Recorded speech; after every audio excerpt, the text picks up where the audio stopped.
Nova godina puna stresa, mnogi stvari se mi teško pale. Da noću budi se bez nade, moj strah prepozna ove zgrade. Suve su nepce, dlanovi mokri, ali ne to nisam ja. Nisam onaj ko se života boji, stisne zube pa se borim. U životu ništa nije dovoljno i borbi nikad kraja.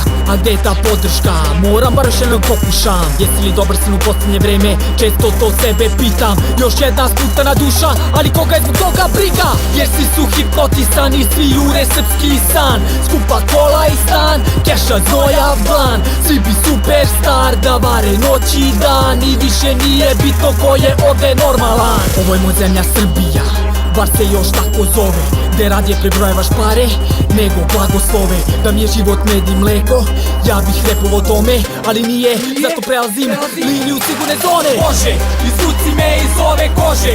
Bože, Bože, izvuci me iz ove kože. Ovo ovde nije moj svet, ne pripadam ja ovde. Među prevarante, ubice, lopove i trolje. Nemoralna lica, svi jure negde, a i ja sa njima, samo ne znam gde.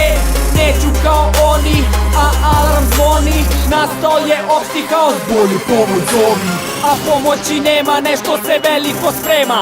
Milion problema, glava usijana revna. U jednoj ruci bomba, u drugoj potreb kaverna. Nema mesta da se šteka, pa ko sutrašnji dan dočeka. Bože, izvuci me iz ove kože. Bože, Bože, izvuci me iz ove kože. Ovo ovde nije moj svet, ne pripadam ja ovde. Među prevarante, ubice, lopove i drolje.